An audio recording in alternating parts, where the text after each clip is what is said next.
Donc aujourd'hui, Arthur, c'est un invité. C'est lui qui s'est occupé de toute mon expatriation en Bulgarie. Mais il va pas seulement vous parler de la Bulgarie comme pays, il va vous parler de l'expatriation en général. L'idée, c'est pas de vous convaincre de venir tous en Bulgarie, même si c'est un pays formidable. C'est avant tout qu'on puisse répondre à vos questions sur l'expatriation, qu'est-ce que c'est, en quoi ça peut être intéressant, les bons aspects, mais comme aussi les aspects négatifs, parce qu'il y a plusieurs personnes qui sont expatriées, qui plusieurs années après repartent en France. Donc c'est un sujet qu'on va aborder aussi. L'idée, c'est pas de vous convaincre de OK, il faut absolument s'expatrier, c'est d'expliquer ce que c'est, comment ça marche, mais aussi en quoi ça peut être bénéfique pour l'entrepreneuriat si vous êtes freelance aujourd'hui. Donc Arthur, est-ce que tu peux te présenter rapidement, me dire qui tu es, qu'est-ce que tu fais ici du coup? Bonjour à tous, je m'appelle Arthur Ivan Pouget, je suis français, je vis en Bulgarie depuis 4 ans maintenant et j'ai fait ma vie ici, j'ai mon activité sur place, je suis marié ici, ma femme est bulgare, j'ai acheté un bien immobilier en Bulgarie et je travaille en front office dans une société de relocalisation, c'est-à-dire une entreprise qui accompagne des professionnels en particulier mais aussi des particuliers à s'installer en Bulgarie. Et une entreprise de relocalisation, c'est une société qui comporte un expert comptable et au moins un avocat et qui accompagne des sociétés à s'installer en Bulgarie. Différents types de sociétés, il y a des grosses activités, tout comme il y a des freelances, tout comme il y a des particuliers. Et il y a donc différents types de profils. Parfait. Et aujourd'hui, ça fait combien de temps que tu fais ça et tu as pu expatrier combien de boîtes ou combien d'entrepreneurs? Alors, la société a expatrié 300 entreprises. Alors, dans une entreprise, il peut y avoir plusieurs personnes. Il peut y avoir une personne. En général, il n'y en a qu'une seule, mais il peut y en avoir deux, trois, quatre ou plus. Mais donc voilà, on est sur 300 clients. Je fais ça depuis 2 ans et demi. Ok, super. Et est-ce que tu peux raconter un peu ton parcours? Parce que même si on va parler d'expatriation au sens vraiment général du terme, parce que tu as Ouais, beaucoup, je crois que tu es la personne que je connais qui a visité le plus de pays différents. Il y a même des ouais, personnes qui te demandent pour s'expatrier en Serbie, je crois, si je dis pas de bêtises. ouais, j'en Donc, ai est-ce que aussi. tu peux expliquer un peu en quoi tu es légitime à parler d'expatriation pour tous les pays qui existent, un peu ton parcours via les voyages que tu as pu faire, ce genre de choses? Ouais, bien sûr. Alors, je connais pas tout, hein, j'ai pas la science infuse sur tous les pays. Malgré tout, effectivement, j'ai pas mal voyagé. J'ai été aux États-Unis plusieurs fois, j'ai fait le Canada, le Vietnam, j'ai été en Tunisie, j'ai fait la Serbie, la Hongrie, la Suède, le Danemark. Donc, j'ai fait beaucoup de pays en Europe et aussi hors de l'Europe.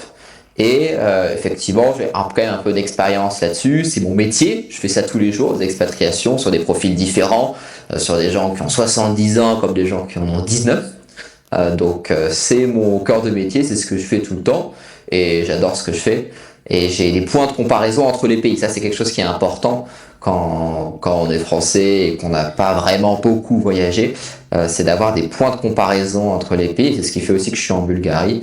Euh, voilà, donc on en reviendra plus tard justement sur la comparaison entre les pays et comment choisir un pays. Parce qu'il n'y a pas de pays parfait, mais je pense qu'il y a des personnes parfaites pour des pays. Ouais, j'aime beaucoup la citation, ouais. Pour raconter un peu l'histoire de moi, comment je me suis expatrié. Donc Arthur, on est amis ensemble, ça fait des années qu'on se connaît aujourd'hui, et on se connaissait même avant que je débarque en Bulgarie. Et c'est Arthur qui m'a aussi convaincu de rester, parce que dès que je suis arrivé pour un petit voyage de 40 jours, Arthur il m'a fait rencontrer plein de Français sur le territoire à Sofia, dans la capitale, en Bulgarie. C'est grâce à toi que j'ai rencontré tous les Français que je connais aujourd'hui. C'est toi qui as été Hmm. le point de départ qui a fait que j'ai rencontré plein de personnes après. Donc je te remercie pour ça Arthur. Euh, et c'est toi, du coup, quand je fais appel à tes services, que tu m'as trouvé mon appart, tu m'as fait en sorte d'avoir une carte de résidence pour rester le long terme sur le territoire. Donc j'ai une carte pour rester 5 ans sur le territoire. On pourra en parler après de si vous souhaitez s'expat, qu'est-ce qui est important d'avoir, qu'est-ce qui est important de faire. Parce que même tout ce qui est visa, tout ce qui est carte de résidence, pour rester légalement sur le long terme dans le territoire, peu importe dans le pays où vous allez, c'est obligatoire. Il y a toujours quelque chose à faire à ce niveau. Du coup, Arthur s'est occupé de A à Z de mon expatriation, ouvrir les comptes bancaires bulgares, ouvrir ma société, carte de résidence, trouver mon appart, me faire des amis français expatriés aussi. Hmm. Donc c'est Arthur s'est occupé de A à Z de tout mon expat. Aujourd'hui, j'ai eu aucun problème d'expatriation grâce à toi, du coup, sachant que j'ai rencontré une centaine d'entrepreneurs expatriés et ça revient souvent qu'il y a des personnes des fois qui ont des problèmes concernant leur expatriation, qui ont des problèmes à droite, à gauche, concernant leur appart, des cartes de résidence ou les comptes bancaires qui sont pas ouverts. Il y a toujours des merdes quelque part. Du coup, ça c'est peut-être le premier apprentissage de la vidéo, c'est trouver le bon prestataire. Ça a beaucoup d'importance. Et globalement, moi, si j'aurais pas fait appel à tes services, j'aurais sûrement fait des trucs tordus, enfin des trucs pas clairs, quoi. Du coup, si vous souhaitez vous expat, faire appel à quelqu'un, selon moi, c'est primordial, il n'y a aucune question à se poser. Si vous souhaitez vous expat, vous devez absolument faire appel à un expert qui va s'occuper de A à Z de tout. Parce que ça peut coûter cher, mais derrière, c'est la sérénité que tout soit bien fait dans le bon ordre, en toutes les qualités, et surtout que vous n'ayez pas de problème dans les 3-5 prochaines années derrière, quoi. Exactement. Est-ce que Arthur, tu peux expliquer, toi, de ton côté, pourquoi tu t'es expatrié de ton côté? Faire un peu C'est une très bonne question. Ouais, bien sûr. S'expatrier, c'est deux choses. C'est déjà quitter son pays d'origine et en rejoindre un nouveau. Donc en fait, c'est un peu deux questions pourquoi je me suis expatrié. C'est pourquoi j'ai quitté la France Ouais. et pourquoi j'ai rejoint un nouveau pays, la Bulgarie. Donc je vais rester assez général, sans détailler pour la Bulgarie, pour que la vidéo comprenne vraiment tous les pays. Déjà, j'avais envie de vivre quelque chose, en fait. Moi, la première raison pour laquelle je me suis expatrié, c'est pour l'aventure, tout simplement, pour l'expérience personnelle. Pour me mettre dans le dur, sortir de ma zone de confort et un peu avoir un coup de pied aux fesses. Moi, c'est vraiment pour ça que je me suis expatrié, c'est la première raison. J'avais une situation qui était bien en France. Moi, je suis géographe, cartographe de formation, donc rien à voir avec ce que je fais maintenant. Donc, j'avais une situation qui était correcte en France. J'ai fait l'université, tout ça, donc c'était bien. Mais je me suis dit, il manque un petit quelque chose. Et effectivement, j'ai pas été déçu sur cet aspect-là. Donc, c'est pour ça que j'ai quitté la France. Et après, il y a plein d'autres raisons qui reviennent derrière. C'est sûr que pour entreprendre, c'est plus compliqué en France. Il y a des raisons de sécurité personnelle, des raisons de rencontres, etc. Donc il y a plein d'autres raisons. Et moi, ça a vraiment été l'aventure, ma raison d'expatriation numéro 1. Voilà. Ok, l'aventure qui t'est arrivée. Je peux faire un feedback par rapport à moi de mon côté. Alors, moi de mon côté, quand je suis expat, j'ai d'abord visité plusieurs pays.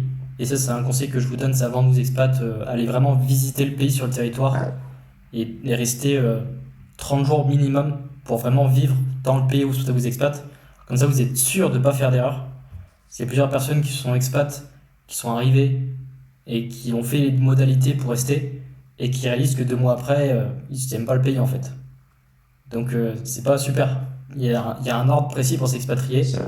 Et ça, il faut en avoir conscience. Arthur, qui est expert, vous détaillera ça après à ce sujet.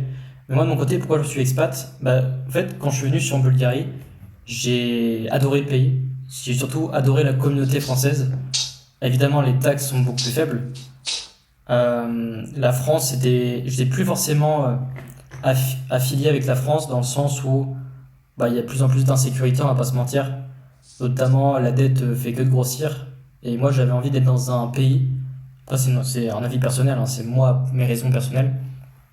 D'un pays en développement plus positif, plus optimiste, mais je voulais m'écarter de toute la toxicité des médias, des informations, tout ce qu'on peut voir à droite à gauche en fait. Donc c'était forcément quand tu es dans un environnement qui est toxique, ça te tire vers le bas. Donc, en fait, m'expatrier c'était la bonne porte pour être dans un environnement qui me tire vers le haut, parce que littéralement quand tu traînes avec des entrepreneurs qui des fois gagnent 5 à 10 fois plus que toi, ça te tire vers le haut quoi. Donc c'est beaucoup plus bénéfique et ça c'est un super atout. Deuxième point, la Bulgarie, il y a une très bonne atmosphère, donc j'ai adoré. Et c'était un moment où justement j'avais explosé le plafond en micro-entreprise en France dès ma première année d'entrepreneuriat quoi.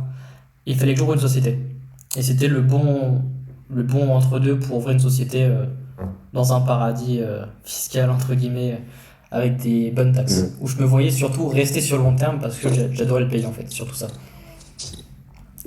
Ok, est-ce que Cléo pour l'instant tu as des questions à ce sujet? Non, pour l'instant, je n'ai pas particulièrement pour ce début. Je trouve que le début il est bien, Oui, là, il y a un bon cheminement. Ok, Ouais. excellent.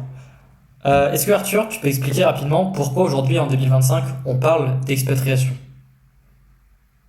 Il y a beaucoup de raisons pour lesquelles on parle d'expatriation. La première raison, c'est parce que de plus en plus de gens veulent quitter la France. Et là, je vais parler en particulier des entrepreneurs parce que c'est notre public, Bastien et moi, et c'est ceux que j'ai au téléphone, ceux que j'accompagne. On parle beaucoup d'expatriation à cause du climat entrepreneurial. Et d'ailleurs, Bastien l'a illustré, il est parti au moment où il a franchi le plafond micro-entrepreneur. Ça, c'est bête, mais ça n'existe pas en Bulgarie. C'est le même statut d'entreprise, de société à responsabilité, qu'on soit freelance, qu'on soit une petite société ou qu'on soit une multinationale avec des milliards de chiffres d'affaires. C'est le même statut. Donc ça, c'est un exemple parmi d'autres, des choses qui sont compliquées en France. C'est une question de taux d'imposition pur et simple, mais aussi une question de lourdeur administrative. En fait, entreprendre en France, c'est plus compliqué. Donc ça, c'est une grosse raison pour laquelle les gens pensent à l'expatriation. Mais bien sûr, l'expatriation, c'est pas qu'une démarche fiscale et entrepreneuriale, c'est aussi un choix de vie personnelle. Déjà, comme tu l'as évoqué, pour des questions de toxicité, des gens qui sont pas dans un bon environnement en France, ou qui ont envie de vivre quelque chose d'autre, et là, effectivement, l'expatriation pour eux, c'est une solution pour se forcer à rencontrer des gens nouveaux, comme Bastien l'a évoqué.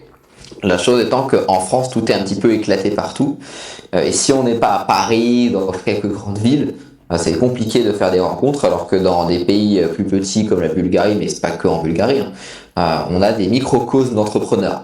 Et souvent, ces microcosmes d'entrepreneurs Web 2, Web 3, ils sont dans ce type de pays, à la Bulgarie, Dubaï, Andorre, États-Unis, etc. Donc c'est un très bon moyen de faire du networking plutôt que d'être seul dans son bled en France. Voilà. Ouais, ça franchement je confirme, et le networking c'est sûrement ce qui m'a le plus attiré en voyageant.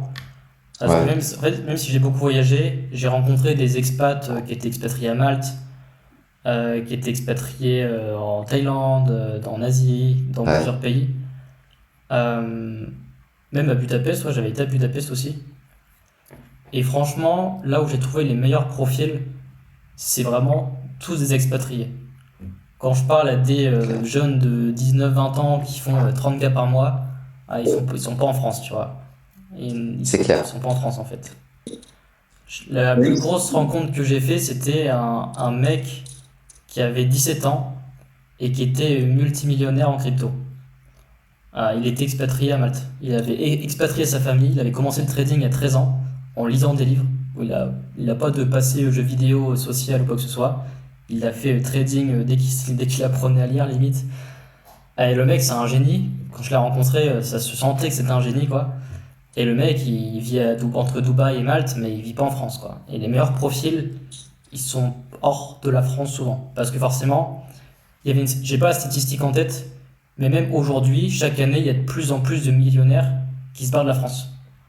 Donc même si on prend des profils qui se lancent, qui sont entre 0 et 100K par mois, parce qu'en dessous de 100K par mois, tu restes une petite entreprise en fait, à l'échelle mondiale.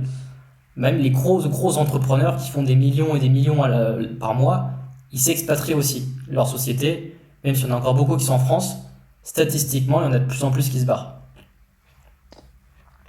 Et je sais pas si Arthur, tu voulais rebondir là-dessus.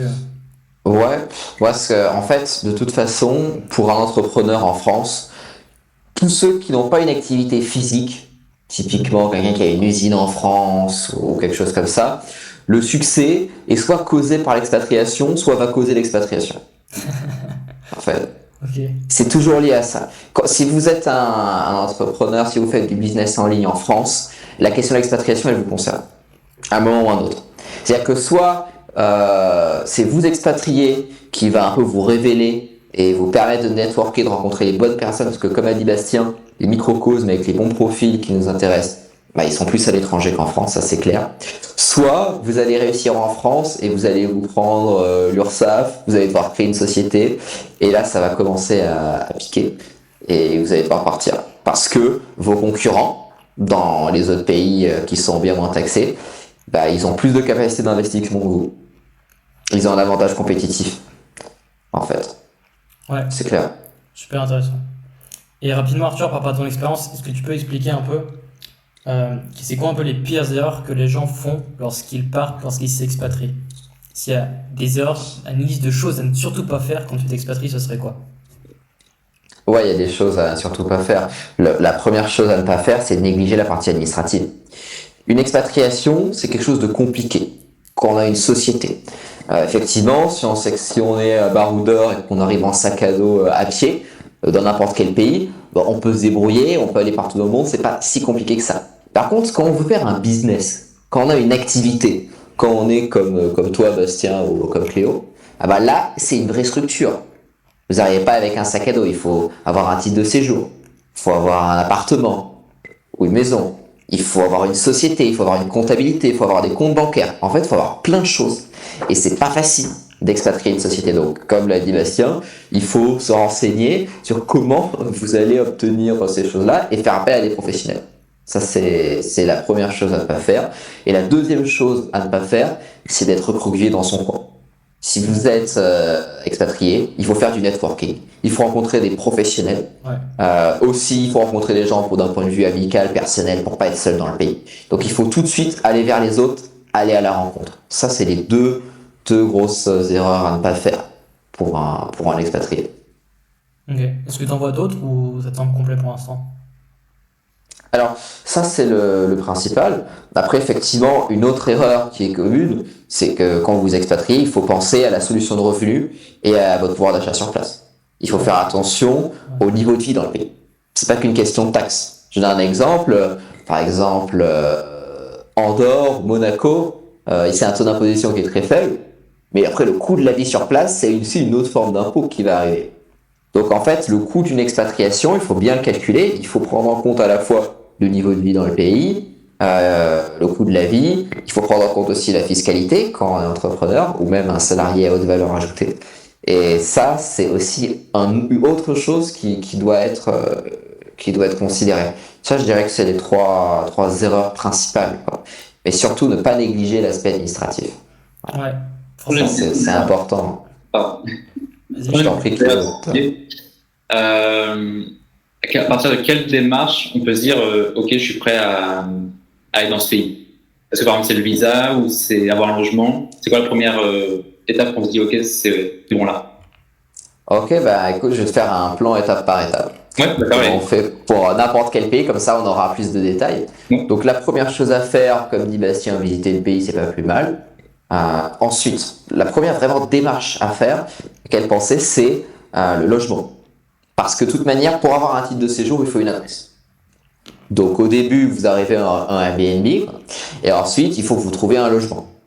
Une fois que vous avez le logement, il faut faire un titre de séjour. Et ensuite, il faut faire des comptes bancaires. Voilà, ça c'est les 3 étapes pour l'installation personnelle. Et ensuite, du côté professionnel, première chose à faire, c'est une société.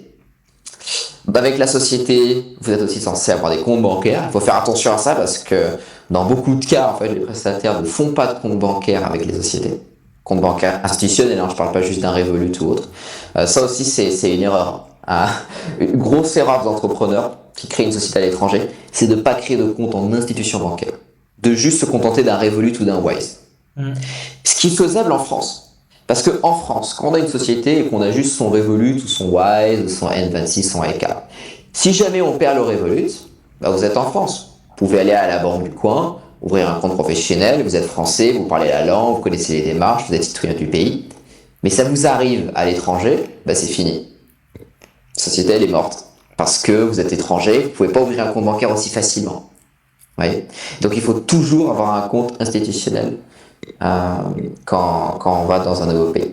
Et donc, la création de la société, elle peut se faire avant même que vous arriviez, parce que c'est 2 choses qui sont déliées.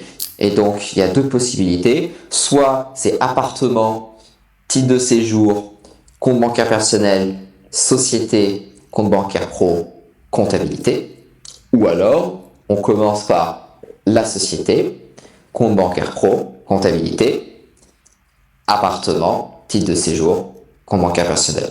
Cette deuxième possibilité, c'est la plus simple. Et une fois que tout ça est terminé, le service ne s'arrête pas.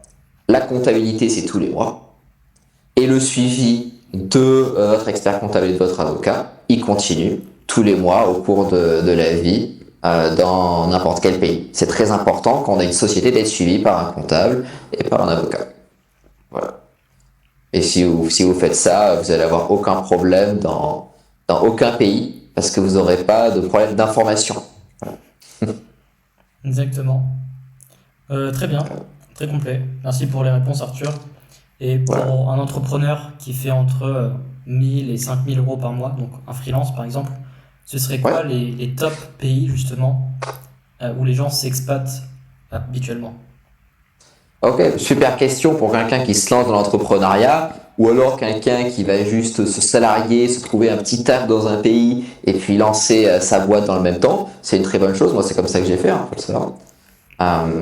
Les bons pays pour s'installer, ça va être ceux qui déjà n'ont pas un taux d'imposition agressif, voilà. Pas nécessairement un paradis fiscal avec très peu d'impôts, mais au moins pas un pays type France, Allemagne, pas un pays très imposé, quoi. Il faut que ça soit un endroit qui soit bien. Et deuxième critère, qu'il y ait un coût de la vie qui soit assez bas. Parce que si vous gagnez entre 1000 et 2000 euros par mois, si votre CA c'est entre 2, 3, 4 000, il faut que ce soit un pays avec un coût de la vie très raisonnable. Donc je vais donner quelques noms de pays parce que c'est quand même ce que vous attendez. Alors pour ça, la Bulgarie, en vrai, est une option pas mal. Même si moi je dirais que la Bulgarie, c'est bien d'avoir un bon, au moins 2000 euros de CA. Quand même 2000 euros de CA par mois, au moins 1500 euros de CA, c'est quand même, ça me paraît être le minimum. Pas non plus 1000, un bon 1500 c'est le minimum. Sinon, des pays dans lesquels aussi il est simple de s'installer. En fait, ce qu'il faut savoir, c'est qu'il y a des pays qui sont pas chers, type Thaïlande, type Colombie, où le coût de la vie est pas cher, mais il y a un coût qui va être énorme au niveau du billet d'avion, déjà du déplacement vers le pays. Et si c'est votre première expatriation, c'est pas plus mal de pas être trop loin de la France, de voir votre famille et autres, parce que le mal du pays, au début, quand on s'expatrie, on se dit non, on s'en fout, la France, je reviens pas pendant 10 ans. Et ensuite, au bout d'un an, vous vous dites ouais, quand même, la famille, venez me voir. donc, faut jamais surestimer son jeu en footiste de la France, même si quand on est content de partir. Donc, un pays qui est pas trop loin, c'est pas mal. Et surtout, un pays qui est en Europe, c'est plus simple au niveau des formalités administratives. C'est clair. C'est pour ça que les premiers pays d'expatriation qui peuvent être intéressants, je pense, pour moi, ce seraient des pays comme la Hongrie, la Tchéquie, la Bulgarie, la Roumanie. Voilà, ce type de pays en Europe qui sont proches et dans lesquels les formalités sont plus simples. Parce que aussi, quand on est en Thaïlande ou en Colombie ou ces pays qui ont des coûts de la vie moins chers, et quand on voit ces vidéos-là sur Internet, on se dit ah bah tiens, c'est pas cher de s'y installer, c'est pas cher si on est un baroudeur, sac à dos, et qu'on fait pas de visa, pas de titre de séjour, et qu'on repart dans un an. Mais si on veut créer un business, faire une société, louer un appart dans un coin qui est bien, avoir un titre de séjour, enfin, ces pays ils ont des conditions de revenus. Ouais. Et ouais, donc en fait c'est beaucoup plus cher qu'on le pense. C'est génial pour quelqu'un qui a un CA de 4-5 000 euros par mois et plus. Alors lui, il va être trop bien. Il répondra aux conditions de titre de séjour, il va vivre pour pas cher, c'est top. Mais si vous êtes en dessous, c'est mieux d'être en Europe dans un coin plus proche. Voilà ma réponse à la question. Ça. Surtout que l'un des gros bénéfices de l'expatriation, c'est avant tout la fiscalité, qu'on le veuille ou non, c'est présent. Bien sûr. Et si vous souhaitez bénéficier d'une fiscalité attrayante, meilleure que la France, bah forcément, il faut faire toutes les démarches administratives de A à Z. Et ouais. Faut pas faire la chose Et comme ça. ouais. Sinon, Bien sûr. vous êtes toujours susceptible d'avoir un redressement dans 2-3 ans auprès de la France. J'en sais rien, mais il faut faire les choses professionnellement. Comme ça, il y a vraiment Bien sûr. aucun risque. Et de toute façon, il y a des lois sur la double imposition qui fait que si vous êtes imposé dans un autre pays, la France ne pourra pas vous retaxer derrière parce que c'est la double imposition et c'est interdit. Exactement, il faut bien faire les choses.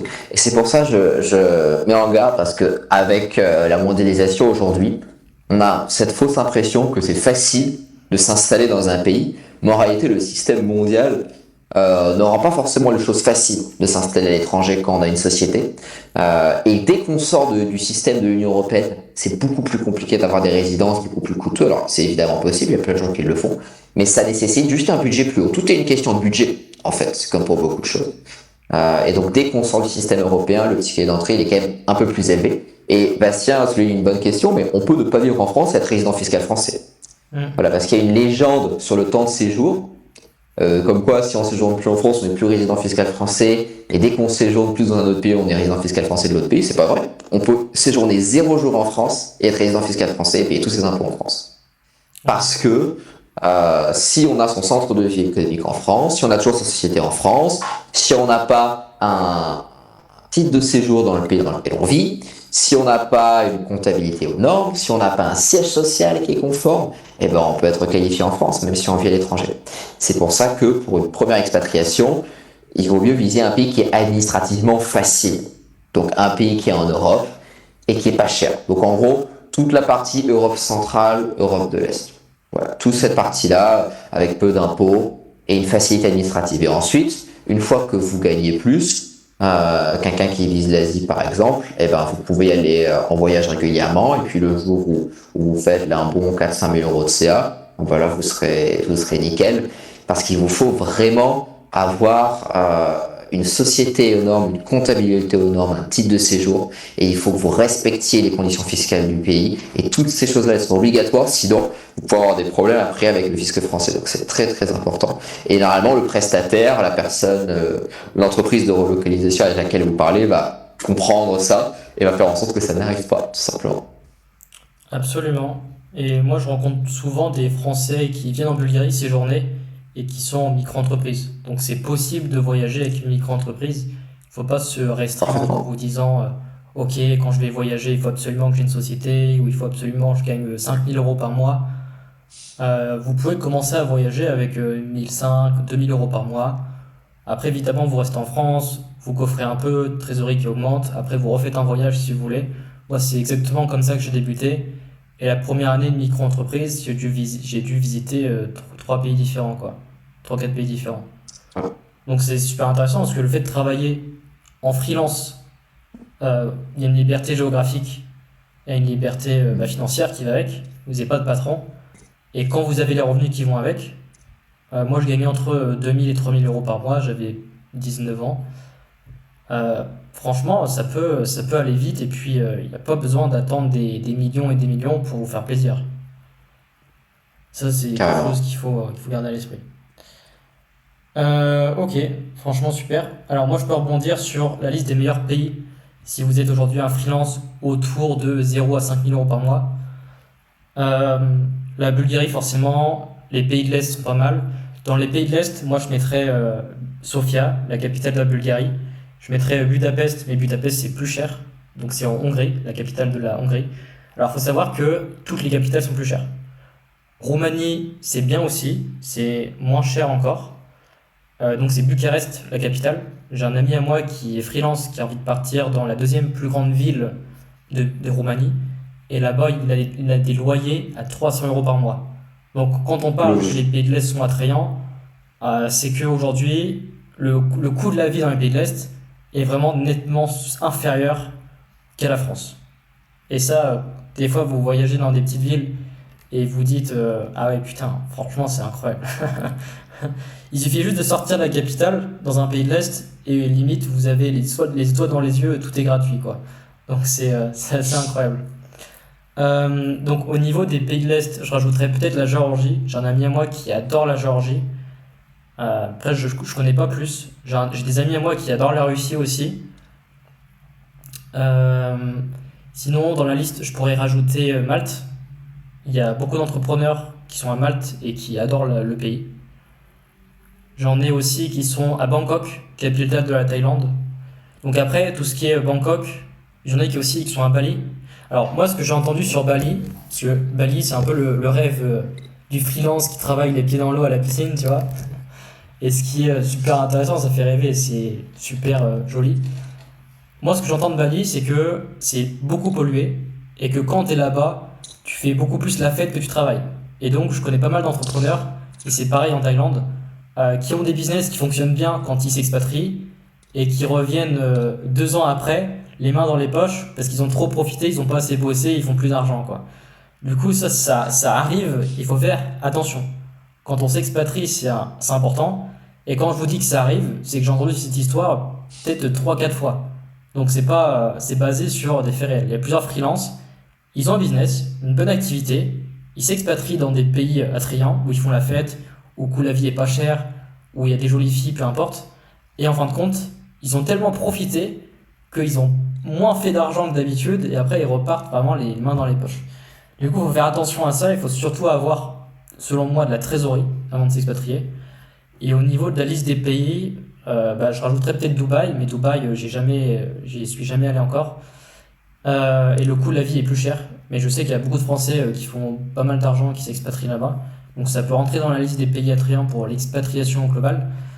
Après, qu'est-ce que je pourrais y rajouter? C'est un peu la liste des pays qui reviennent assez souvent. Ouais, ce serait ça, quoi. Selon moi, ma propre liste de pays que je connais plus ou moins. Voilà. Est-ce que Cléo, tu as des questions à ce sujet pour l'instant? Non, enfin, peut-être une, mais je sais pas si ça rentre vraiment dans celui-là. Ou peut-être qu'on y a déjà répondu d'ailleurs. Dis-nous. En gros, ça serait peut-être mieux au début de rester en France, c'est ça, et de faire son business dans un autre pays avant de s'y installer complètement. Ça, il y a un avantage à ça ou c'est quelque chose qui en réalité n'apporte pas grand-chose de, de travailler en fait pour les clients là-bas, mais de rester en France. C'est-à-dire exactement. C'est-à-dire rester en France physiquement, C'est ça, et résidentiellement, ouais, voilà.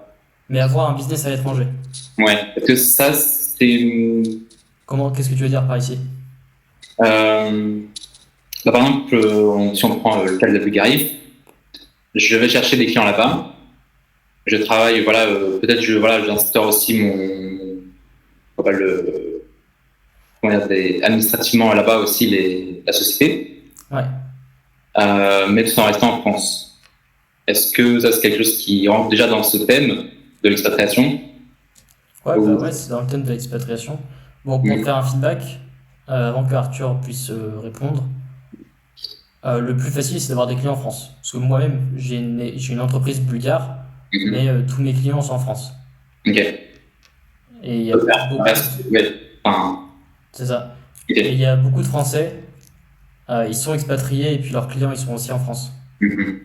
Ils sont français, ou moi j'ai des clients, ils ont des entreprises à Dubaï, il y en a qui ont des entreprises en France, il y en a qui ont des entreprises dans d'autres pays, à Hong Kong par exemple. Mhm. Donc ça, Ouais, en fait. ça rentre dans le sujet, ouais. Mais le plus facile, si vous êtes aujourd'hui un freelance qui se lance, c'est de garder vos clients français. En fait, vous ne touchez à rien concernant la partie business. C'est juste que votre entreprise, fiscalement, quand vous expat, vous pouvez l'amener dans un autre pays. Ok. Est-ce que ça répond à ta question ou pas? Totalement, ouais. Ok, Je vois. Je comprends mieux, merci. super. Est-ce que, Arthur, tu aurais une liste de pays, par exemple, en croissance stable, et si on parle un peu de la sécurité, justement, si tu mets d'un côté donc les pays intéressants, on l'a déjà dit, mais si de l'autre côté, on compare avec les pays absolument à éviter, donc j'ai déjà un peu parlé de Bali, de la Thaïlande, etc., comme quoi il faut faire attention, même si ça reste des pays intéressants. Est-ce que tu aurais une liste de pays absolument à éviter, par exemple? Ouais, bien sûr, déjà les pays dangereux. Si votre sécurité est à risque, n'allez pas en Afghanistan, en Corée du Nord, ça paraît logique. Voilà, c'est une première chose, tout ce qui est pays en guerre, tout ce qui est dangereux pour votre sécurité. Les pays qui sont très durs en termes de fiscalité, où il est très dur d'entreprendre, très dur en termes de formalités administratives. Donc attention aux pays où il est difficile de créer une société. Également, attention aux pays dans lesquels vous n'avez pas de droit de propriété aussi. Et c'est le cas de beaucoup de pays, en fait. Beaucoup de pays hors d'Europe, y compris la Thaïlande, on n'a pas de droit de propriété. Quand on achète un bien, vous pouvez vous faire exproprier, vous pouvez vous faire exproprier de votre entreprise aussi. Donc ça, faut faire attention. Ça ne veut pas dire que c'est absolument à éviter, mais ça veut dire qu'il faut au moins en être conscient. Après, évidemment, comme dit Bastien, il faut faire attention à tout ce qui est trop instagrammable, tout ce qui est trop marketable et qui a l'air trop beau pour être vrai. Souvent, c'est vraiment trop beau pour être vrai. Et c'est ni beau ni vrai.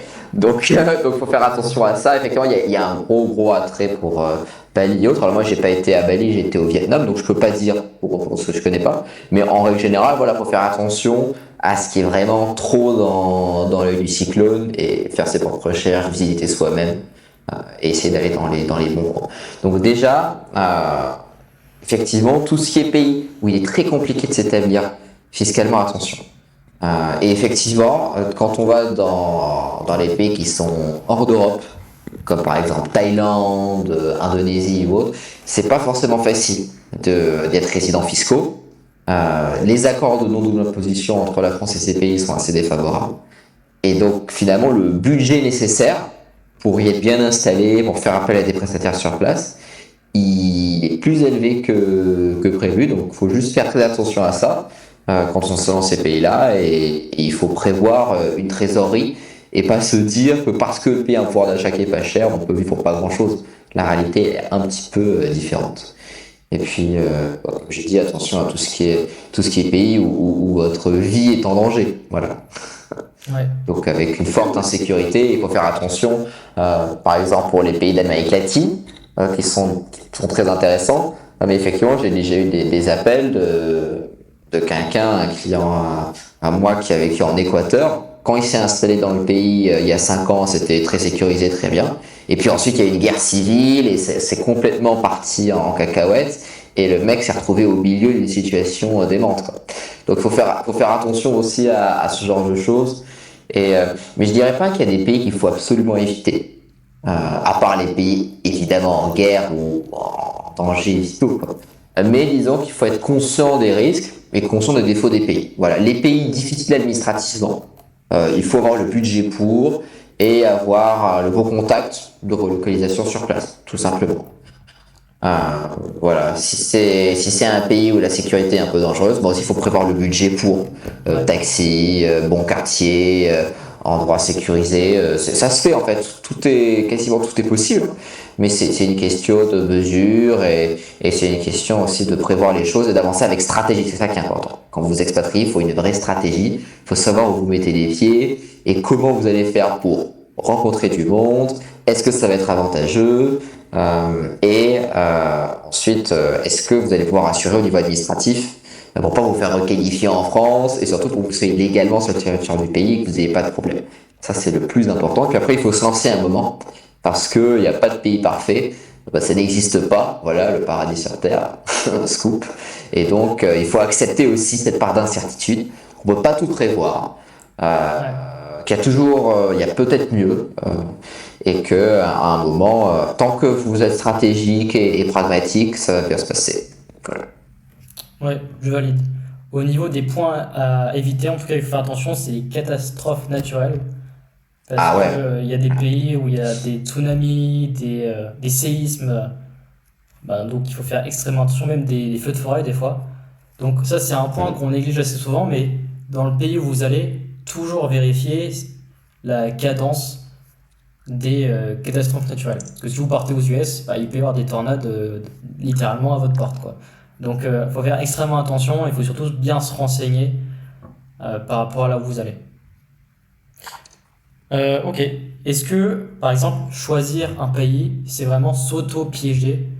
Est-ce qu'on peut retourner en France après, plusieurs années après avoir s'expatrié? Est-ce que tu peux raconter un peu ce sujet? Bien sûr, il est tout à fait possible de changer de pays, il est tout à fait possible de rentrer en France. Il n'y a aucun souci avec ça, y compris quand on a une société. Vous êtes libre de pouvoir changer de pays, il faut simplement répondre à vos obligations administratives et fiscales. Voilà. Quand vous vivez dans un pays, faut être clair sur là où d'avoir votre résidence fiscale dans ce pays, parce qu'il faut savoir que par défaut, un citoyen français, il est résident fiscal dans son pays, même s'il n'y vit pas. Donc il faut faire les démarches, il faut proactivement faire les démarches dans le pays pour y être résident fiscal. Et les conditions, elles changent dans chaque pays. Et c'est pas toujours qu'une question de séjour, parce que même en y séjournant, ça ne veut pas dire qu'on est résident fiscal. Aussi, il est important, d'un point de vue plus personnel, d'être assez clair sur votre stratégie.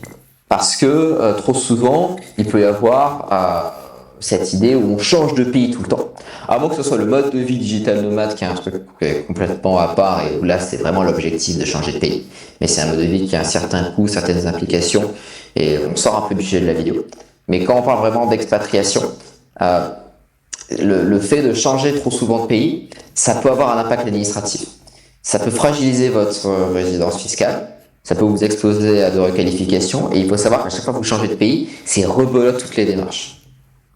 Rebelote les titres de séjour, les appartements. Vous devez rencontrer les nouvelles personnes, même au niveau personnel. Donc c'est un mode de vie. Le fait de voyager tout le temps, de changer de pays, c'est un mode de vie qui est pas forcément évident. peut-être plus intéressant d'avoir une base, d'avoir le pays où on est installé fiscalement, où on a sa boîte, où on n'est pas imposé à un niveau trop élevé, où on a ses contacts, son réseau, ses amis, et ensuite voyager partout dans le monde à partir de cette base-là, plutôt que de changer d'expatriation tout le temps. Parce qu'au niveau administratif, c'est lourd et ça va vous gaver, en fait, parce que c'est compliqué de changer de pays quand on a une entreprise. Voilà. Absolument. Et je vais prendre mon cas comme exemple. Donc moi de mon côté, ça fait 2 ans que je suis expatrié à Sofia en Bulgarie, mais ça ne m'empêche pas de voyager. Je peux rester 6 mois de l'année hors de la Bulgarie si j'ai envie. Donc C'est ça. même si demain rien m'empêche de rendre mon appart, de voyager 3 mois, de revenir en Bulgarie, de prendre un nouveau appart, tout en ayant ma société ici, en gardant ma fiscalité telle qu'elle est d'aujourd'hui, tout en n'ayant aucun problème. Donc c'est possible, parce que des fois, moi actuellement quand je voyage, je garde mon appart comme base. Donc forcément, j'ai un double loyer, où j'ai mon Airbnb à payer, mon billet d'avion dans le pays de voyage, et j'ai mon loyer, mon appartement actuel, où c'est mon appart, et donc je le paye tous les mois parce que c'est ma base. Donc faites attention à ça aussi quand vous avez une base, forcément vous pouvez pas voyager avant, quand vous étiez freelance, peut-être que vous étiez chez vos parents, moi comme à l'époque. Forcément, il y a peut-être le double loyer qui va entrer en place. Mais après, rien ne vous empêche de rendre votre appart, de voyager un peu et de revenir à nouveau sur le territoire avec un nouvel appart. Ok. Est-ce qu'on peut parler un peu budget? Toi, de ton côté, Arthur, qu'est-ce que tu préconiserais? Parce que là, on va parler surtout de niveau de revenu. Tu disais justement que pour s'expatrier, il faut connaître le pouvoir d'achat qu'on a par rapport à son chiffre d'affaires qu'on peut faire avec son activité. Connaître aussi dans le pays où on veut aller à quel point ça coûte cher. C'est pour ça que moi je disais c'est important de vivre sur place 30 jours minimum avant de faire le choix de s'expatrier. Ça vous êtes déjà habitué au coût de la vie, vous allez sûrement rencontrer des gens à ce niveau, avoir le coût des loyers aussi c'est important. Quel budget, si tu dois donner un chiffre ou une tranche, un freelance qui veut s'expatrier, il doit avoir combien d'euros de côté en prenant en compte les risques qu'on va pas forcément anticiper, mais aussi en prenant en compte le prix des démarches administratives, tout ce genre de choses. Ouais, alors effectivement, le coût de la vie, c'est quelque chose qui évolue au fil du temps. Donc, selon le moment où vous écoutez ce live, forcément, ça pourrait être plus élevé. Alors, déjà, pour être, disons, éligible à l'expatriation sans aller dans le mur, sans se retrouver sans solution de revenu et avoir des difficultés sur place, il faut prendre en compte que vous allez payer un loyer, qu'il y a le coût de votre vie sur place. Au niveau comptable, il faut que vous payiez votre cabinet comptable, votre avocat, que vous payiez vos démarches sur place, que vous soyez un peu à l'aise. Il faut que vous ayez une capacité d'épargner aussi, pas que vous dépensiez tout ce que vous gagnez. Si vous voulez un jour acheter un bien immobilier, faire quelque chose, investir, voilà.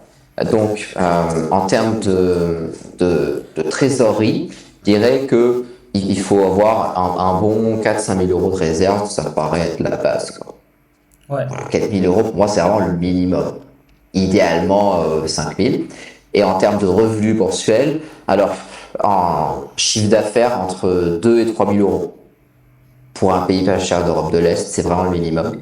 Avec un revenu net de 1 200 euros, pour être à l'aise. C'est possible de faire avec moi.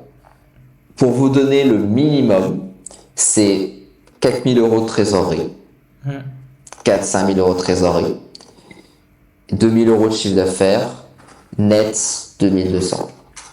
Pour vous donner un chiffre idéal, 7 000 euros de trésorerie, 7 000 euros de trésorerie, et 3 000 euros de chiffre d'affaires, 3-4 000 euros de chiffre d'affaires, 1 200, 1 500 net. Voilà, ça c'est le minimum. Et en point de comparaison, j'ai mis la Bulgarie qui est le pays le moins cher de l'Union européenne. Donc après, plus le pays est éloigné, donc si c'est un pays qui est plus cher, ou si c'est un pays d'Asie, vous faites carrément x2 sur ça, vous l'augmentez. Mais ça, c'est à mon avis le minimum, et comme l'a précisé Bastien, il faut prévoir de la trésorerie. Ouais. Et pas vraiment arriver sans rien dans le pays, parce que il y aura peut-être des imprévus, il y aura peut-être que vous allez changer d'appart, il y a des cautions à payer souvent quand on a des appartements. Donc au final, un bon 5 000 euros de trésorerie, ça me paraît quand même vraiment être le minimum. Ouais. Vraiment le minimum. Je suis entièrement d'accord. Surtout, c'est avoir une stabilisation des revenus. Donc si vous faites le montant que Arthur a dit en chiffre d'affaires, selon moi, il faut le stabiliser 3 mois minimum. J'ai même 4 mois Ouais. pour avoir 4-5 mois pour vraiment être avec certitude. Parce que c'est possible que des fois vous faites un super mois, mais en freelance, quand vous lancez, vous avez une activité pas forcément stable. Et donc, c'est pas parce que vous avez fait un mois à 5000 que derrière, tout va bien se passer sur Expat et que tous les mois d'après, vous allez faire 5000 euros. Donc, c'est pour ça qu'il faut toujours se former, toujours bosser sur son business, surtout se concentrer avant tout sur l'acquisition. Parce que si vous avez toujours des opportunités qui viennent chaque mois, déjà, c'est quand même un gros pilier de confiance pour s'expatrier parce que vous êtes certain de monter en termes de niveau de revenu. Donc, ça, c'est super aussi comme pilier de certitude. Donc, ouais, stabilisation des revenus. Et moi, j'ai dû m'expatrier avec 4000 euros, je crois. 4000 euros. J'ai fait toutes les démarches. Et vu que j'avais une activité stable qui tournait, 4000 euros, ça a bien aidé pour toutes les démarches, le Airbnb, tout ça. J'étais bien tranquille. C'était même large, je pense, 4000 euros. Et derrière, ouais, forcément, avoir toujours la trésorerie un peu plus en cas d'imprévu. Et ce qui coûte cher dans les pays d'Asie, c'est pas forcément le coût de la vie, ça peut être les billets d'avion qu'il faut forcément prendre en compte aussi, quoi. Voilà. Alors, est-ce que Arthur, t'as un truc à rajouter à ce niveau? Ouais, effectivement, il faut prendre en compte le coût de déplacement vers le pays dans lequel vous vivez et puis le coût de démarche administrative. Ça, c'est un point à ne pas négliger. Et puis le coût de la vie tout simplement sur place. Ouais. Voilà. Sachant que, attention, quand on est expatrié, on ne vit pas au niveau moyen des Bulgares ou des Thaïs ou des Péruviens ou peu importe. Un expatrié a toujours un niveau de vie un peu supérieur. Et si vous vous expatriez, le but du jeu, c'est de vivre mieux que quand vous étiez en France. Ouais. Donc, il faut bien prendre en compte que vous ne devez pas, dans votre tête, vous calibrer sur le niveau moyen du pays dans lequel vous allez, mais il faut prendre en compte que vous allez avoir un niveau de vie qui est supérieur. C'est-à-dire les appartements les plus intéressants, dans les endroits les plus intéressants, là où vous allez rencontrer les gens pour votre networking et autres. Vous avez plus de démarches administratives que les locaux, donc attention, vous allez être dans le haut du panier en termes de dépenses du pays dans lequel vous vous installez, toujours. Ouais, absolument. Sachant une personne qui veut s'expat, comment elle peut faire pour rencontrer des gens, comment elle peut faire pour trouver la personne pour faire les démarches à sa place, par exemple. Est-ce que tu aurais des conseils à ce niveau sur trouver les bonnes personnes pour se faire accompagner? Bien sûr, les meilleures façons de trouver, c'est déjà par bouche à oreille. Si vous avez de bonnes expériences, de bons retours, de bons témoignages de clients, ça c'est la meilleure façon d'avoir quelqu'un qui est bien. Ouais. On peut essayer sur Internet aussi. Après, Internet, c'est très vague, il y a une infinité de prestataires sur tous les pays du monde. Donc, déjà, ce qui est important, c'est que soit vous avez de bons retours clients, soit c'est quelqu'un dont vous avez le visage, c'est-à-dire pas juste un site, mais il y a des vidéos, il y a les visages des personnes. Vous assurez que dans ces sociétés-là, il y a un comptable, un avocat, que ce soit une vraie société, et qu'il y ait de bons retours. Et s'il y a ça, a priori, vous ne devrez pas avoir de soucis.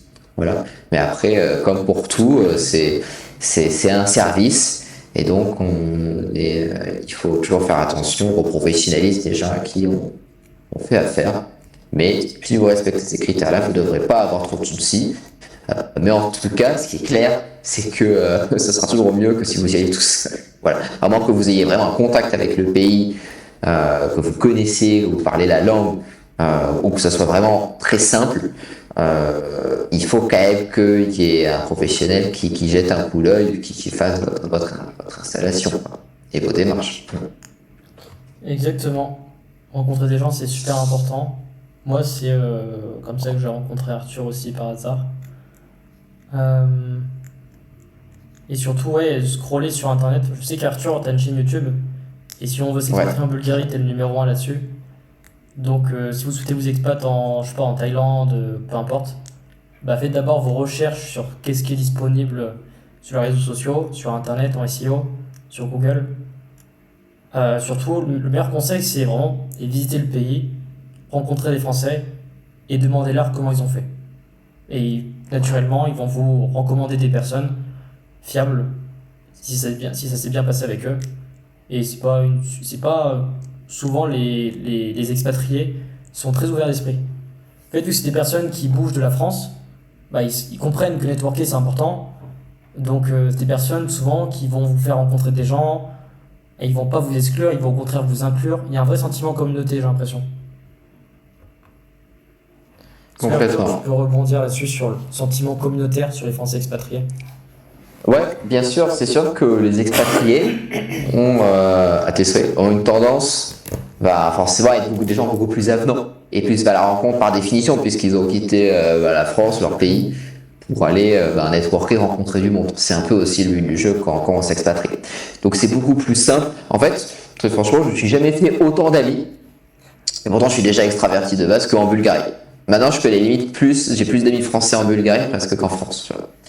Parce que, en fait, les contacts se font beaucoup plus vite. Et il y a un peu une ambiance kermesse quand on est expatrié. C'est difficile de le décrire à quelqu'un qui connaît pas ça. Mais c'est un peu comme quand on est en colonie de vacances et qu'on a plein de gens qui sont réunis et qui ont quitté leur famille, leurs amis de base. On les met dans une pièce, dans une forêt. Et c'est les scouts, quoi. Ils doivent se faire potes. C'est comme la colonie de vacances quand on est petit. C'est un peu cet esprit-là. Et forcément, comme tout le monde, tous les expats sont là pour rencontrer, sont là pour se faire des potes et sont toujours avenants de rencontrer du monde, c'est beaucoup plus simple de faire des rencontres. Et puis aussi, oui, c'est des gens qui sont plus ouverts d'esprit, qui sont habitués à voir différents profils. Et donc, ça va être plus simple de rencontrer, mais ça demande d'être volontaire et d'y aller. Et comme pour tout, la meilleure chose à faire dans un nouveau pays, c'est de demander comment ils ont fait. Voilà, comment vous avez fait pour vous installer là, quel est le bon endroit où manger, comment vous avez trouvé un appart, comment vous avez fait ci, comment vous avez fait ça. Voilà. Et vous trouvez les personnes qui s'en sont bien sorties dans le pays, vous leur demandez, vous leur posez la question. C'est tout bête. Ça, c'est le meilleur conseil que je peux vous donner. 100% aligné. Maintenant, ce qui peut être intéressant, c'est donner des conseils pour le networking. Parce qu'il y a peut-être des introvertis, même des timides, des personnes qui n'ont pas forcément l'habitude de rencontrer des gens. Moi, c'était mon cas, hein. Quand j'ai commencé l'entrepreneuriat, je suis introverti de base. Je suis même un ancien timide à ce sujet. Du coup, aller vers les gens, sachant que toi, Arthur, tu vois, t'es extraverti, c'est super naturel pour toi. Moi, c'était un effort. Donc forcément, j'ai dû travailler là-dessus, j'ai dû prendre des initiatives, sortir un peu de ma zone de confort. Et c'est ce qui a fait qu'aujourd'hui, j'ai rencontré peut-être entre 50 et 100 Français expatriés en Bulgarie, quoi. Et tous les mois, je rencontre des nouveaux Français qui sont expatriés. Donc, les conseils que je peux vous donner avant tout, c'est de scruter les communautés en ligne. Parce que, par exemple, en Bulgarie, on a un groupe Telegram où il y a tous les Français qui sont expatriés. Et ça, c'est un conseil que je peux vous donner, c'est dans le pays où vous allez, regardez s'il n'y a pas des communautés déjà présentes. Je sais que moi j'avais été à Malte, et juste via un groupe Facebook, on avait rencontré 3-4 Français expatriés, quoi. Et c'était un groupe Facebook de Français expatriés à Malte. Et donc, le conseil que je peux vous donner pour rencontrer des gens et ne pas se sentir seul, c'est regarder les communautés. Deuxième point, c'est moi, créer du contenu m'a beaucoup aidé parce que j'avais 1000-2000 abonnés sur Twitter. Et donc, naturellement, j'interagissais avec des gens qui étaient déjà expatriés en Bulgarie. Donc, quand je leur ai envoyé un message, ils m'ont répondu, on a pris un verre et on est devenus amis. Donc, le fait de créer du contenu, ça va vraiment vous ouvrir des opportunités pour les rencontres. Et ça, c'est très sous-estimé, parce que des fois, on se dit je vais créer du contenu pour avoir des clients. Mais en fait, créer du contenu, ça vous sert à rencontrer des entrepreneurs partout où vous allez. Moi, demain, si je vais en Thaïlande, je fais un tweet ou un post LinkedIn, je peux rencontrer 3 à 5 entrepreneurs différents. Juste parce que je fais un tweet et j'ai dit coucou, je suis en Thaïlande. Donc, si demain je vais à Budapest, c'est d'ailleurs ce qui s'était passé, j'avais envoyé 2-3 messages et j'avais 2-3 rendez-vous l'après-midi où j'étais arrivé, quoi. Donc, créer du contenu, ça va vraiment vous ouvrir des opportunités parce que naturellement, vous êtes entrepreneur, vous avez un business en ligne et donc vous allez connecter avec des personnes qui font la même chose que vous. Et ça, c'est super intéressant pour rencontrer des gens. Notamment, comme l'a dit Arthur, les gens sont ouverts d'esprit de base. Les gens, c'est un peu un esprit communautaire où quand vous allez vous expat, les gens ils vont pas se dire oh non, encore un Français. Ils vont dire ok, qui es-tu, qu'est-ce que tu fais, peut-être qu'on peut faire du business ensemble, peut-être qu'on peut devenir potes. Il y a un vrai sentiment de cohésion. Au contraire, les Français qui sont expats sont conscients que l'expat c'est pas facile, donc on a beaucoup qui vont vous ouvrir les bras et qui vont vous-même prendre l'initiative de vous faire rencontrer des gens, de faire connecter ensemble avec leur cercle d'amis, peu importe. Donc ça, c'était vraiment le conseil que je peux donner. Deuxième conseil, c'est une fois que vous rencontrez des personnes sur place, il faut garder contact. Parce que forcément, le networking, c'est pas voir la personne une première fois et se dire au revoir, on fait plus rien ensemble. Quand vous êtes, surtout que si vous arrivez pour la première fois dans le pays, vous êtes le petit nouveau, c'est à vous de prendre l'initiative et de proposer des choses. Moi, c'est quelque chose qui m'a bien aidé, c'est les personnes que j'ai rencontrées, c'est directement quelques jours après de proposer un resto, de proposer d'aller boire un verre, de proposer une sortie, d'aller faire une petite marche à pied, peu importe. C'est prendre l'initiative et proposer un événement, soit même un petit événement. Quand vous êtes nouveau, il faut faire l'effort de prendre des initiatives, travailler son leadership et avec les personnes avec qui vous êtes bien connecté, proposer des activités. Parce que forcément, si vous attendez que tout vienne à vous, sachant que vous êtes nouveau, sachant que les personnes que vous avez rencontrées, souvent ils sont déjà leur cercle d'amis, c'est pas magique, il faut faire des efforts. Ça, c'est quelque chose qui est assez important. Est-ce que Arthur, tu as quelque chose à rajouter là-dessus sur comment rencontrer des gens, comment garder contact?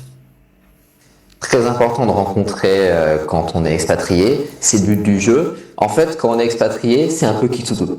Soit on se retrouve super isolé, soit on rencontre à fond. Il n'y a pas vraiment d'entre-deux, mais j'avais fait effectivement une vidéo à ce sujet, le choc social, pour en parler. Mais en fait, l'expatriation, c'est un peu la fast life. Tout va un peu plus rapidement, on rencontre plus rapidement, le business se passe plus rapidement, ça accélère votre vie. Et si vous cherchez l'aventure, c'est l'occasion d'être avenant avec les autres et de rencontrer. Et il faut pas avoir peur si on est timide ou introverti. Moi, j'ai vu plein de profils expatriés, que ce soit des extravertis ou des introvertis, et dans la plupart des cas, ça se passe bien. Mais ils arrivent à rencontrer. Il y a des expatriés où ça fonctionne pas, pour les raisons dont on a parlé avant, et qui rentrent en France. Mais dans beaucoup de cas, ça fonctionne. En fait, si vous suivez tout ce qu'on a pu dire dans la vidéo avec Bastien, et surtout si vous êtes avenant avec les autres, que vous êtes volontaire pour rencontrer, que vous proposez des événements, que vous êtes proche des groupes que vous sortez, même si vous êtes timide, vous allez pouvoir rencontrer. Il n'y a pas de souci. Faut pas avoir peur si on est introverti. Justement, je pense que c'est encore mieux d'être expatrié si on est introverti que de rester en France. Parce que du coup, ça va vous forcer à rencontrer. Les gens seront plus sympas avec vous parce qu'ils n'ont pas tous leur cercle social établi.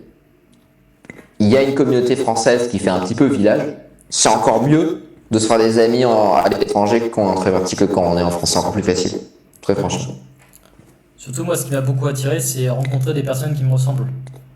Des personnes qui sont dans la même situation que moi, que ce soit famille, sociale ou peu importe, qui font du business aussi, voire même qui font exactement la même chose que moi,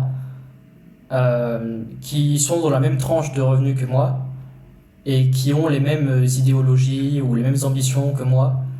Donc naturellement, moi qui étais avant en France, dans ma petite campagne en Normandie, là je rencontre une communauté où tout le monde me ressemble. Je me dis putain, j'ai touché le gros lot, je suis à la bonne place quoi. Ça me fait plaisir de rester en fait. Je me disais en fait, si je fais le calcul, lors de mon voyage, je suis moi-même plus heureux en Bulgarie. Donc naturellement, je vais y rester en fait. Pourquoi je rentrerai en France si je suis plus heureux en Bulgarie? C'est un peu le déclic que j'ai eu et pourquoi j'ai voulu m'expatrier. Donc après forcément, si vous êtes jeune, moi je me suis expatrié, j'avais 20 ans, j'avais 20 ans. Il faut convaincre sa famille. Et forcément, convaincre sa famille, c'est avant tout communiquer avec eux, leur dire, leur exposer votre sentiment, comment vous vous sentez, votre ambition aussi, qu'est-ce qui vous tente, quelles sont vos attentes aussi concernant votre futur, qu'est-ce qui vous plaît là-bas, et surtout les rassurer et vous dire que vous inquiétez pas, on va s'appeler, on va continuer à communiquer, je vais rentrer en France, vous allez pouvoir venir me voir aussi. Enfin, les rassurer à ce niveau parce que pour une famille, avoir un fils, une fille qui se détache du foyer familial, et là on parle bien de quitter son pays, quoi. C'est peut-être pour les familles traditionnellement c'est waouh, mais qu'est-ce que tu fais? Qu'est-ce qui se passe? T'es malade? Donc forcément faut les rassurer, Et il a expliqué que l'expatriation, c'est pas une question de vie ou mort, c'est juste une décision. Et c'est pas une décision en soi qui soit si importante. En tout cas, c'est vrai que ça va modifier votre trajectoire de vie. Comme l'a dit Arthur, vous allez vivre une vie un peu plus intense, où tout va s'accélérer niveau business, niveau relationnel, aussi en termes de développement personnel, parce que vous allez sortir de votre zone de confort. Donc moi, m'expatrier, ça a été sûrement un accélérateur en termes de développement perso, pour mieux connecter, mieux sociabiliser, même prendre plus la responsabilité de ma vie, forcément, de mes revenus, de ma situation. Donc c'est un accélérateur coûte que coûte. Donc ouais, les rassurer, leur dire que, évidemment, c'est pas définitif, vous allez continuer à revenir en France. Moi, j'ai des amis français expatriés qui retournent en France 4-5 fois par an. Donc il n'y a pas de... Peut-être que ça leur fait peur, mais il faut les rassurer à ce niveau. Voilà. Est-ce que Arthur, tu as un sujet là-dessus pour me dire? Ouais, c'est important de garder un contact aussi avec la France, même à l'étranger, en particulier avec sa famille. C'est super important parce que sans ça, ça va vous manquer. Repasser de temps en temps en France, inviter la famille à vous rendre visite et garder un contact très régulier avec eux. Moi, c'est mon cas aussi, j'ai un contact quasi quotidien avec ma famille. Et c'est un aspect que Bastien a mentionné et je suis 100% d'accord dessus. Ok, parfait. Maintenant, j'aimerais bien faire un petit point sur le niveau d'anglais et la langue. Parce que quand on s'expatrie, forcément, il y a des personnes qui se disent mon anglais il est pas assez bon. Et moi, c'était mon cas, hein. Quand je suis arrivé, mon anglais était pas bon du tout. Pourtant, ça m'a pas empêché de voyager, ça m'a pas empêché de rencontrer des gens. Du coup, la question que je peux poser, c'est est-ce que Arthur, pour s'expatrier, il faut être bilingue ou parler la langue du pays? Alors, si vous vous expatriez en Belgique, non. Après, si vous voulez aller un petit peu plus loin, oui. Il va vous falloir au moins parler anglais à un niveau moyen. Voilà, je dirais pas élémentaire, mais à un niveau moyen. De toute manière, en fait, même si vous vivez en France, il faudrait quand même que vous parliez anglais à un niveau moyen. Parce que vous allez débloquer énormément d'opportunités de business. Déjà, vous allez pouvoir visionner du contenu des entrepreneurs américains et anglo-saxons qui sont quand même à un très haut niveau dans le monde. Vous allez pouvoir gagner en compétences si vous parlez anglais, et ce même si vous êtes en France. Donc ça, c'est vraiment un conseil général, que vous viviez en France ou pas, vous échappez pas à la nécessité de la langue anglaise. Ça, c'est hyper important. Et en particulier, si vous êtes expatrié, je pense qu'avant même de parler la langue locale, il faut commencer par parler anglais. Parce que l'anglais, déjà, ça peut vous permettre, ça vous ouvre des voies dans le monde entier. Ça vous ouvre des opportunités business, ça vous ouvre des gens. Et vraiment, quand vous parlez anglais en plus du français, vous faites x4 en termes d'opportunités. C'est énorme.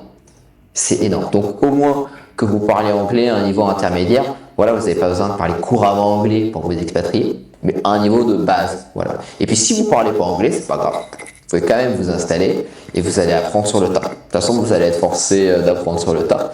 Et vous allez apprendre beaucoup plus vite que si vous êtes en France, parce qu'en France, on n'a pas forcément l'opportunité de parler anglais au quotidien. Mais en vous expatriant, vous allez avoir des bases. Donc voilà. Et même, je connais plein de profils de Français, ou de gens qui sont installés ici depuis longtemps, qui parlent pas du tout anglais, voire zéro, et qui arrivent quand même à vivre ici. Je le conseille pas. Moi, ce que je vous dirais, c'est que si vous parlez pas anglais, c'est pas un obstacle pour vous installer ici. Par contre, il faut vous y mettre direct dès que vous êtes là, et atteindre un niveau intermédiaire. Et après, le stade parfait, c'est quand vous parlez la langue locale. Évidemment, si vous voulez sérieusement vous implanter dans le pays, et que là, non seulement pour le business, c'est important de parler la langue locale. Moi, dans ma propre activité, je parle local.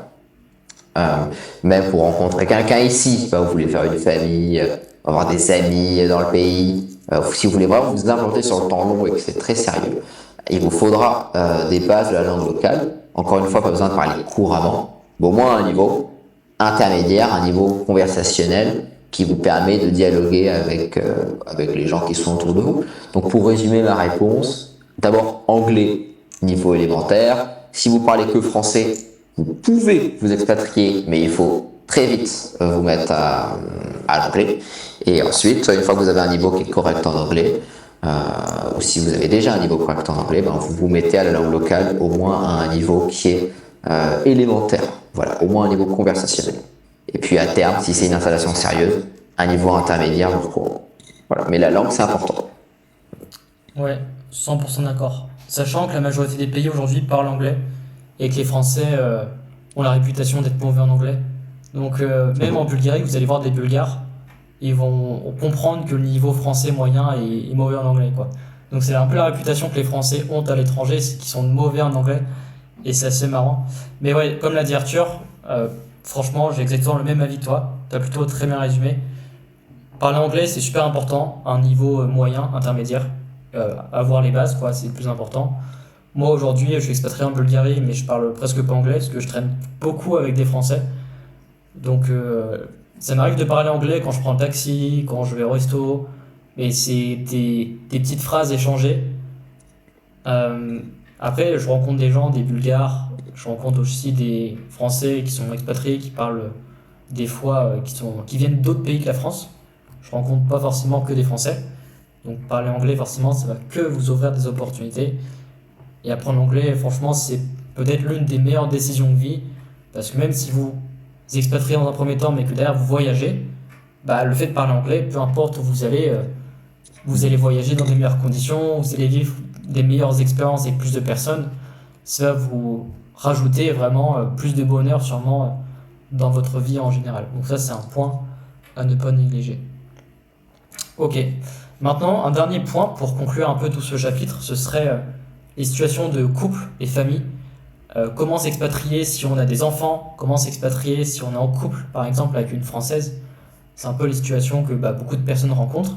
C'est qu'il y en a un qui va s'expat, peut-être que l'autre il est pas au courant, peut-être que l'autre il a pas envie. Si on a des enfants, qu'est-ce qui se passe? Donc je sais que toi Arthur, tu as déjà expatrié des familles au complet, donc je pense que tu auras un meilleur avis là-dessus. Est-ce que tu peux un peu raconter ton expérience? Ouais, bien sûr, moi j'ai déjà expatrié une famille de 3 enfants. Donc comme quoi c'est possible, et tous des Français, hein. Donc qui n'ont pas de rapport avec la Bulgarie. Donc des familles qui s'expatent même avec quelques enfants, c'est totalement possible et ça existe. Alors déjà la première chose, c'est qu'il faut que votre conjoint soit d'accord, quoi.